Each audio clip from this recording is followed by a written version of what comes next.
ఈ గ్యారంటీల ద్వారా మా గిరిజనులందరికీ 80% మంది గిరిజనులకి లాభం జరుగుతుంది. కాబట్టి ఇక్కడ ఇందిరా ప్రజాపాలన ఏదైతే రేవంత్ రెడ్డి గారి నాయకత్వంలో నడుస్తున్నదో గిరిజనులలో మంచి మెసేజ్ ఉంది. గిరిజనులు ఈ అవకాశాలను ఉపయోగించుకుంటున్నారు. అదేవిధంగా ఆ రోజుల్లో స్వర్గీయ జయపాల్ రెడ్డి గారు అప్పుడున్నటువంటి బ్రహ్మానంద రెడ్డి గారితో మాట్లాడి ఈ లంబాడి, ఎరుకల, బంజారాలని షెడ్యూల్ ట్రైబ్స్గా గుర్తించేటువంటి ఒక మూమెంట్ నేను లీడ్ చేసిన. నేను రవీందర్ నాయక్గా నేను లీడ్ చేసిన ఆ రోజుల్లో స్టూడెంట్గా. అప్పుడు జయపాల్ రెడ్డి గారి యొక్క సలహా సహకారాలతో మేము ఇందిరాగాంధీ గారిని ఒప్పించి మెప్పించి ఆ రోజుల్లో పార్లమెంటు ద్వారానే ఇదేదో డైరెక్ట్గా వలసవాదులని డైరెక్ట్గా వచ్చిందని చెప్పేసి ఏదైతే బ్లేమ్ చేస్తున్నారో అది శుద్ధ తప్పని. ఆ సందర్భంలో 20 సంవత్సరాలు అంటే 1956 నుంచి 76 వరకు జరిగిన అన్యాయాన్ని గుర్తించి తెలంగాణలో ఉన్నటువంటి బంజారా, లంబాడి, ఎరుకల తెగల్ని షెడ్యూల్ ట్రైబ్స్గా గుర్తించినారు.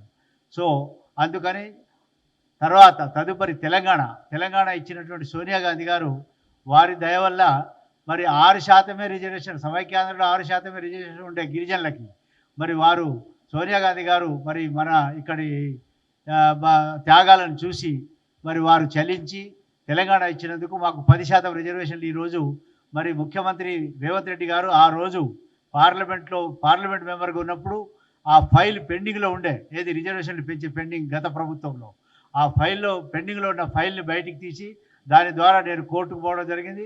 ఆ తర్వాత 10% రిజర్వేషన్ల డైరెక్షన్ కూడా ఇది రేవంత్ రెడ్డి గారి యొక్క సపోర్టుతో మేము 10% రిజర్వేషన్లు ఇవాళ వారి చేతుల మీదుగానే ఈ రిజర్వేషన్లు ఇంప్లిమెంట్ చేసేటువంటి కార్యక్రమం కూడా జరుగుతుంది.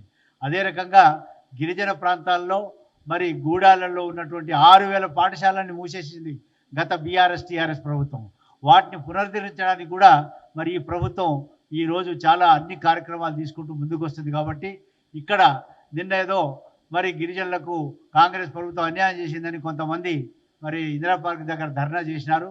నేను వారికి సవినయంగా మనవి చేస్తున్నా, ఇందిరా ప్రజాపాలనలో రేవంత్ రెడ్డి గారి నాయకత్వాన ఏ గిరిజన తెగకు కూడా అన్యాయం జరగదు.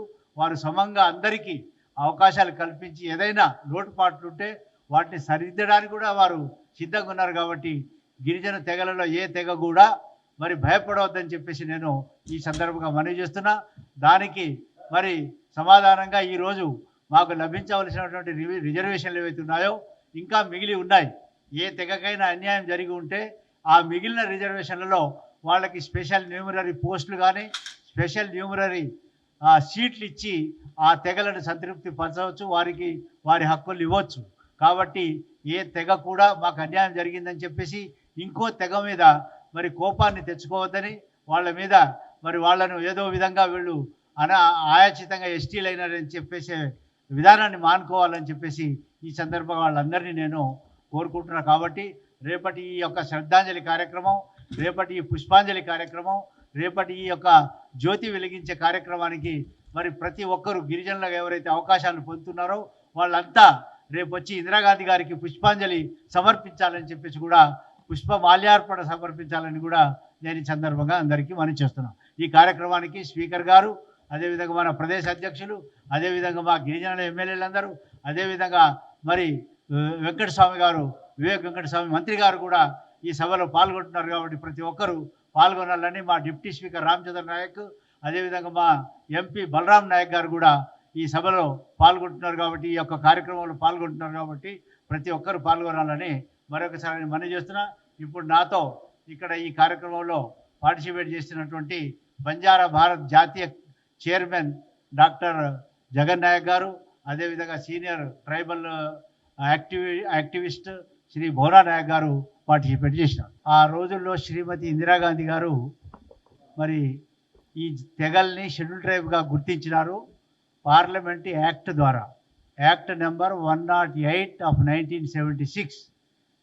ఆ యాక్ట్ ద్వారా గుర్తించి 50 సంవత్సరాలు, అంటే ఈరోజు 49 సంవత్సరాలు పూర్తయి రేపటి నుంచి 50వ సంవత్సరం స్వర్ణోత్సవం సందర్భంగా శ్రీమతి ఇందిరాగాంధీ గారు వారికి పుష్పాంజలి తర్వాత ఇందిరా జ్యోతి వెలిగించడానికి నెక్లెస్ రోడ్డు వద్ద గల ఇందిరాగాంధీ గారి విగ్రహం దగ్గర ఈ యొక్క స్వర్ణోత్సవం జరగబోతుంది. ఈ సందర్భంగా మరి ఈ వాల్ పోస్టర్ రిలీజ్ చేస్తున్నాము. దీంట్లో ఈ కార్యక్రమానికి మన ప్రదేశ్ కాంగ్రెస్ అధ్యక్షులు శ్రీ మహేష్ కుమార్ గౌడ్ గారు, అదేవిధంగా పెద్దలు మన అసెంబ్లీ స్పీకర్ ప్రసాద్ కుమార్ గారు, అదే రకంగా మా గిరిజన ఎమ్మెల్యేలు, ఎంపీలు, మంత్రులు, ప్రత్యేకంగా మన వివేక్ వెంకటస్వామి గారు కూడా రేపు ఈ కార్యక్రమాన్ని ఈ పుష్పాంజలి కార్యక్రమానికి రేపు 11 గంటలకు నెక్లెస్ రోడ్డు వద్ద ఉన్నటువంటి ఇందిరా స్టాచ్యూ దగ్గర ఈ కార్యక్రమం జరుగుతుంది. కాబట్టి ప్రతి ఒక్కరూ పాల్గొనాలని ఈ యొక్క వాల్ పోస్టర్ రిలీజ్ చేస్తున్నాం.